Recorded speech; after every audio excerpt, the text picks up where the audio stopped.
फक्त नगराध्यक्ष पदासाठी चाकणमध्ये ठाकरेंची शिवसेना आणि शिंदेंची शिवसेना एकत्र आली आहे।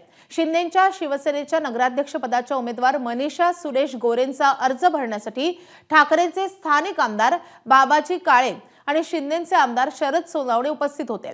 खेड आळंदीचे दिवंगत आमदार सुरेश गोरेंच्या पक्षामध्ये ही पहिली निवडणूक पार पडते।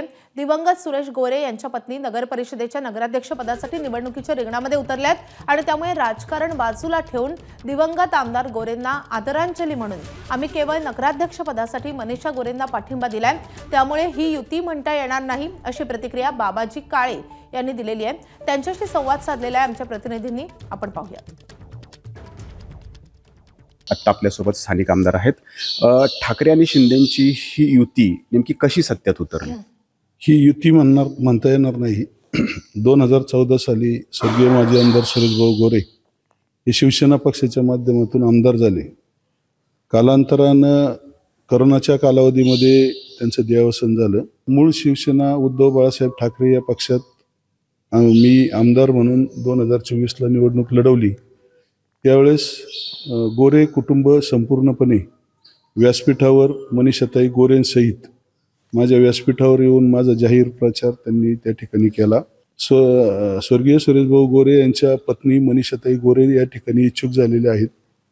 भाऊंना एक आदरांजली म्हणून कुणी त्या ठिकाणी उभं राहू नये, त्यांना बिनविरोध निवडून द्यावं, परंतु निवडणूक ही निवडणूकच असते। त्यांना चाकण शहरातून आणि तालुक्यातून प्रचंड प्रमाणामध्ये सहानुभूती आहे।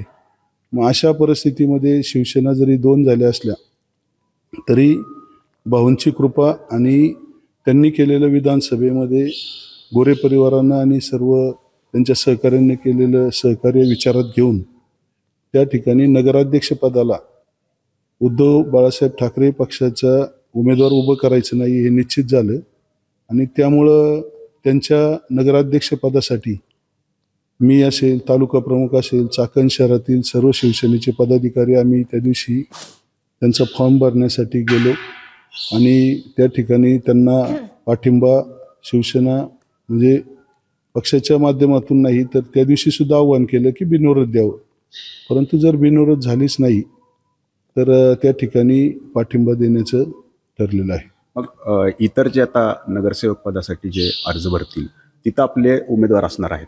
नगरसेवक पदासाठी तिथं आमचे उमेदवार आहेत। त्या दरम्यान आता जे निवडून येण्यास पात्र आहेत अशाच उमेदवारांना आम्ही त्या ठिकाणी मशाल चिन्हावर चाकण नगर परिषदेमध्ये लढवणार आहोत।